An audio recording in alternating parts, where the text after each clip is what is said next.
Hello and welcome. You're watching NewsX with me, Malvika, and of course the top story we're looking at in the early hours of 3rd January 2026.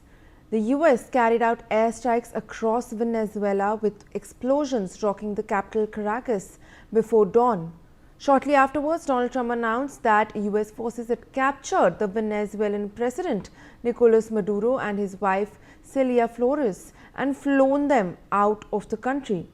US forces took Maduro and his wife to the US warship USS Iwo Jima, and the two are now believed to have arrived in New York State, where they are due to be indicted. Crowds of Venezuelan expats gathered in numerous cities across the world to celebrate the capture of Maduro, who had led the crisis-afflicted Venezuela since 2013. Protests calling for the release of Maduro also took place, with some Venezuelans expressing disbelief that a foreign government would remove their president. We do have some breaking news coming in some updates that are coming in. We have first visuals of Nicolas Maduro getting off the plane at New York Stewart Airport earlier on the 4th of January.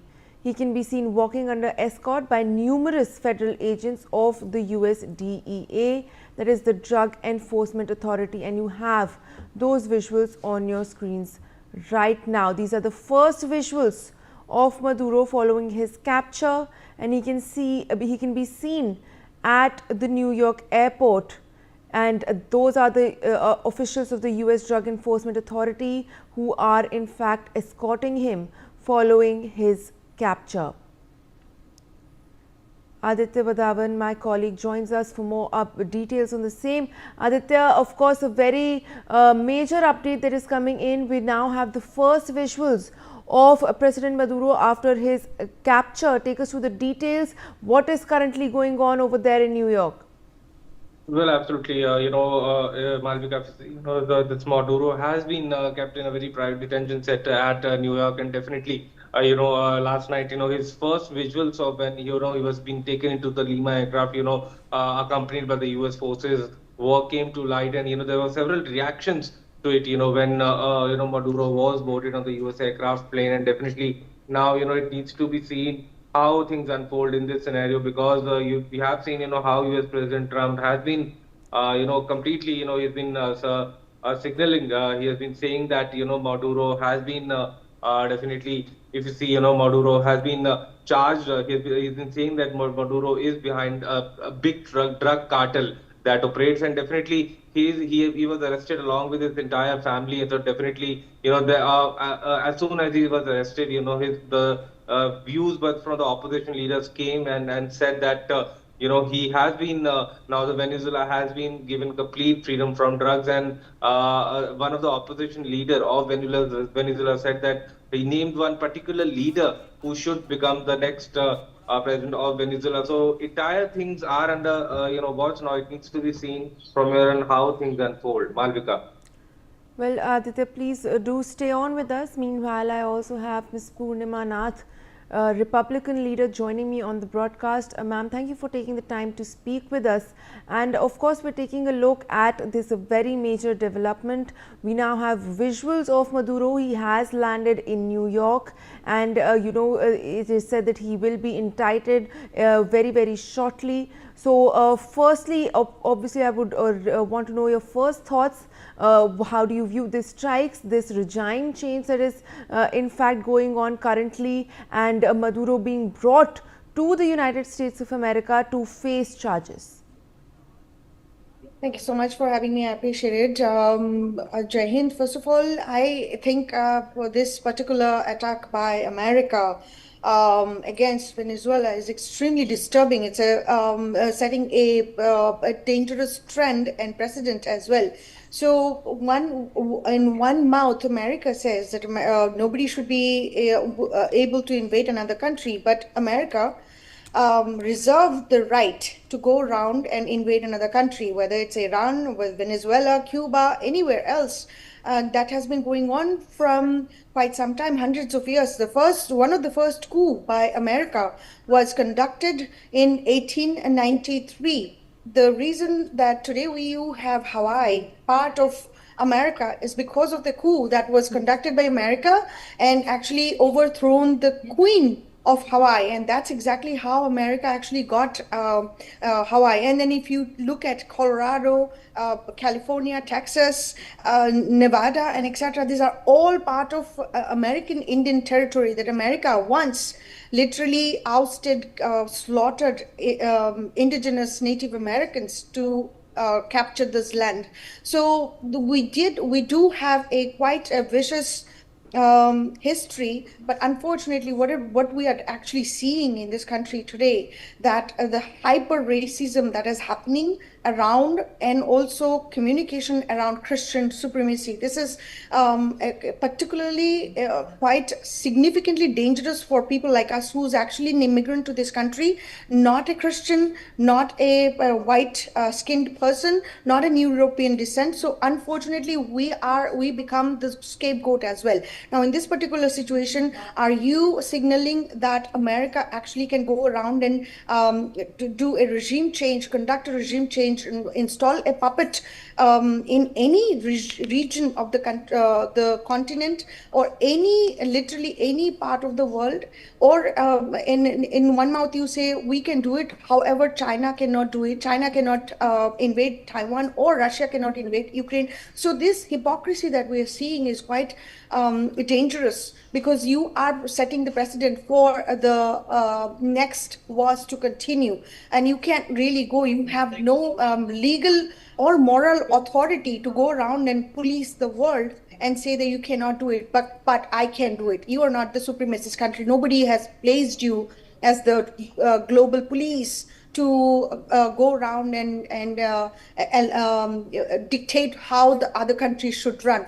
He literally said in his press conference that it was for oil, and American big companies are going to go over there and make a lot of money. And on top of it, it was basically, he gave the order, and it was the best military in the world. So can you please explain to me the hypocrisy of American state today, that pushing the narrative that they can go around and invade any country, whether it's Iraq, Syria, Afghanistan, and is it going to be tomorrow? Is it going to be India tomorrow? And this is a dangerous precedent, unfortunately. But on top of it, I think the MAGA base, the white Christian MAGA base for President Trump has become extremely hyper, and they think they can do whatever.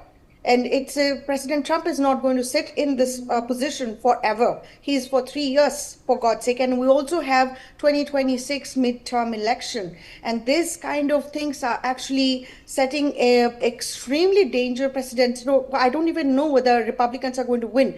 But unfortunately, what we're seeing is that nobody can actually push their dissent, and they're going to be shut down. And whether it's MTG, the representative that was pushed actually to resign from her position, and anybody who has criticized Donald Trump are becoming a target. And this is not the democracy that I envisioned. I didn't think that one day, as a brown immigrant to this country, have to speak for our lives here as well as the rest of the world. And I think I strongly condemn President Trump's action on this matter. And I think every country has the right to determine their way of life, how they want to live, whether it's India, Russia, China, Venezuela, Iran, doesn't really matter. At this point of time, America is trying to set a narrative that America is the supreme country, and nobody can come and actually give them any kind of reward back. Absolutely, ma'am. And we have those visuals currently running on our screen of the first visuals of Maduro following his capture, and we can see him handcuffed in New York, in the United States of America. And I would just like to get your thoughts on what sort of a messaging that sends out. He's been called an illegitimate leader, but regardless, he is the leader of a foreign nation, and he's handcuffed in the United States of America. And more importantly, what does this mean for the Venezuelan people? Because at the end of the day, that is what's most important. What happens to Venezuela? What's next for the country and its people? See, one of the things that actually is quite concerning is President Trump specifically said that America is going to run Venezuela. Can you imagine a foreign country going around and running other countries, similar to what happened to Indian people as well? British came and ruled us. The Muslim people came and invaded our country at one point of time. And after thousands of years, actually 1314 years, India actually got independence today. And it still feels like that Hindus are not free in that country. And foreign ideologies, foreign faiths, foreign institutions, foreign governments are dictating India constantly. And similar to that, what I'm witnessing in Venezuela as well. When President Trump goes into the podium and actually says that he is going to run the country until it is successfully transferred to a judicious through a judicious process to somebody they want to make sure that they are aligned with. This is an interference. This is an interference of another country's politics. This is an interference of another country's lifestyle. This is an interference of another country's resources. At the end of the day, President Trump also very clearly communicated it is all about oil. It is all about Venezuelan oil. Venezuela is sitting on the gold mine of the largest oil reserves in the entire world, so over $350 billion. So this is exactly what President Trump wants his hands on. On top of it, he wants his family to make money. All the business deals actually were done by President Trump's families, whether Jared Kushner was talking to President Putin in Russia, or in Gaza deal, the oceanfront properties. So to me, he's actually utilizing the position to make money for his family and settling, making sure that his dynastic financial requirement is settled because of the position he's able to do it, whether it's getting the $400 million flight from Qatar or having a deal for golf courses or Trump Tower. I think this is concerning to normal people like that, because when we see corruption, we see it from 300,000 miles far as well, because this is not smelling good at all. It is failing the smell test. And the whole idea that America can decide what happens to Venezuelan people, how they should be ruled, or who should be ruling them, and how their elections should be run, and calling their elected leader as illegitimate. And similarly, this is exactly what they have done in Iraq for Saddam Hussein. They have what they have done to Libyan Gaddafi.